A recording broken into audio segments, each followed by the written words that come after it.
प्रिय मित्रों, श्रीमद् भागवत गीता के दार्शनिक विचार में आप सभी का पुनः स्वागत है।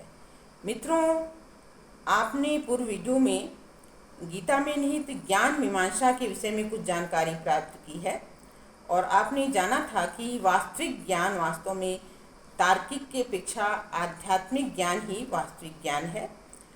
फिर आपने ज्ञान प्राप्त किस तरह से आप कर सकते हैं, ज्ञान प्राप्त करने के लिए क्या क्या आवश्यक है, इसको जाना था और ज्ञान के महत्व के विषय में जानकारी आपने प्राप्त की थी।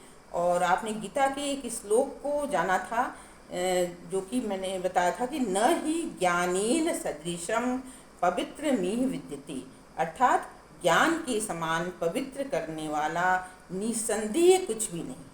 अब उसी क्रम में हम लोग आगे चलते हैं और जानते हैं कि गीता में ज्ञान के महत्व के बारे में और क्या बात बताई जा रही है। तो गीता के चौथे अध्याय के 33वें श्लोक में कहा गया है, श्रेयान द्रव्यमया अद्य ज्ञान यज्ञः परतंप सर्वं कर्माखिलं पार्थ ज्ञाने परिसमाप्यते। अब आप देख रहे हैं कि इस श्लोक में दो शब्द आ रहा है। एक है द्रव्यमय ज्ञान, द्रव्यमय यज्ञ, और दूसरा है ज्ञान यज्ञ। द्रव्यमय यज्ञ और दूसरा है ज्ञान यज्ञ। अब आप सोच सकते हैं कि ये द्रव्यमय यज्ञ और ज्ञान यज्ञ, ये दो बातें आ रही हैं, तो इन दोनों में क्या कोई अंतर है या दोनों में कौन सा यज्ञ अधिक श्रेष्ठ है? तो सबसे पहले हम जानते हैं कि वास्तव में जो यह द्रव्यमय यज्ञ है, इसका मतलब क्या होता है? द्रव्यमय यज्ञ दोस्तों वास्तव में वह यज्ञ है जिसमें हम जो कि हम सांसारिक रूप से जो यज्ञ करते हैं और अग्नि में हम कुछ सामग्रियों की आहुति देते हैं, जैसे घी है, अक्षत है, जौ है, कपूर है, गुड़ है, मतलब बहुत सी चीज़ों को हम लोग अग्नि में स्वाहा करते हैं। वहीं ज्ञान यज्ञ में साधक जो है आत्म संयम, शास्त्र अध्ययन, तत्व विचार, विवेक ज्ञान और आध्यात्मिक ज्ञान द्वारा अपने कुछ शुभ कर्मों को करता है, तो वह ज्ञान जो है, वह कर्म जो है उसका, वह ज्ञान द्रव्य यज्ञ की अपेक्षा अधिक श्रेष्ठ माना जाता है। दोस्तों, द्रव्यमय ज्ञान भी वास्तव में तभी सफल सिद्ध होता है जब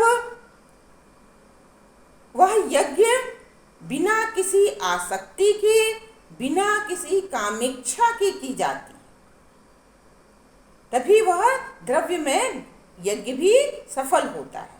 तो द्रव्यमय यज्ञ की अपेक्षा ज्ञान यज्ञ को इसीलिए श्रेष्ठ बता रहे हैं क्योंकि उसमें भाव निहित होता है। और अगर द्रव्यमय यज्ञ भी किया जा रहा है, उसमें भाव शुद्ध है, उसमें अगर भावना शुद्ध है, तो वह भी श्रेष्ठ कहलाएगी।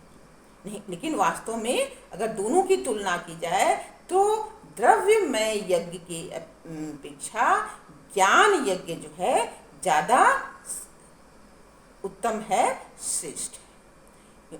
उसमें मतलब सांसारिक वस्तुएं की उसमें आवश्यकता नहीं होती है, उसमें भाव मुख्य होता है।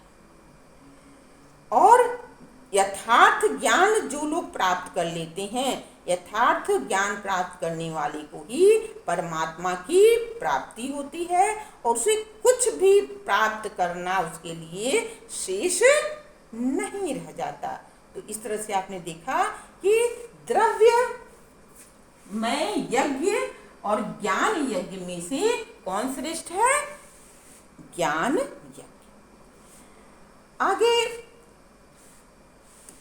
कहा गया है कि जब विवेक ज्ञान की बात आ रही है, विवेक ज्ञान जो है, विवेक ज्ञान से सभी संशयों का समाधान हो जाता है, सभी संशय जो है दूर हो जाते हैं। इस संबंध में भी गीता के चतुर्थ अध्याय के 41वें श्लोक में कहा गया है, ज्ञान संच्छिन्न संशयम। क्या कहा गया है? ज्ञान संच्छिन्न संशयम, अर्थात विवेक ज्ञान द्वारा समस्त संशयों का नाश होता है। मित्रों, एक तर्कशील मनुष्य जब वो तत्वों का ज्ञान प्राप्त करता है, तत्वों पर विचार करता है, तब उसके सामने बहुत से प्रश्न उठते हैं, बहुत से संशय आते हैं। कह लीजिए, जैसे ईश्वर है या नहीं है, यदि है तो वो कैसा दिखता है, कहाँ रहता है, परलोक है या नहीं है, यदि है तो वो कहाँ है, कैसा दिखता है, आत्मा एक है या अनेक है, आत्मा अगर अजर है, अमर है, अविनाशी है, तो वह जब शरीर से निकलती है तो वो कहाँ जाती है, पुनर्जन्म होता है अथवा नहीं होता है, जीवात्मा और प्रकृति में से कौन करता है, कौन भोगता है। मतलब तमाम तरह के प्रश्न जो हैं एक तर्कशील मनुष्य के मन में आते हैं और उसका समाधान वह अपने विवेक द्वारा करता है। मतलब विवेक ज्ञान द्वारा वह सभी संशयों को का नाश करता है और एक निश्चित अर्थ तक पहुंचता है, निश्चित मार्ग तक पहुंचता है। और जब वो निश्चित ज्ञान उसे प्राप्त हो जाता है तो उसका कर्तव्य पथ भी निश्चित हो जाता है, उसका कर्तव्य मार्ग भी निश्चित हो जाता है और वो अपने कर्तव्य की ओर चल पड़ता है।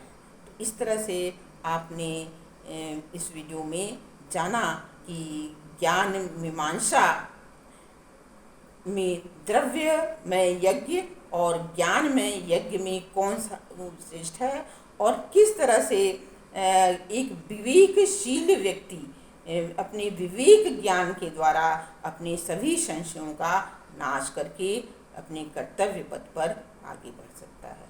इस तरह से ज्ञान मीमांसा को मैं यही समाप्त कर रही हूँ। नेक्स्ट वीडियो में हम लोग मूल्य मीमांसा या आचार मीमांसा के विषय में देखेंगे। तब तक वीडियो देखने, लाइक करने, शेयर करने और अगर आप चैनल पर नए हैं तो सब्सक्राइब करने के लिए आप सभी को बार बार धन्यवाद।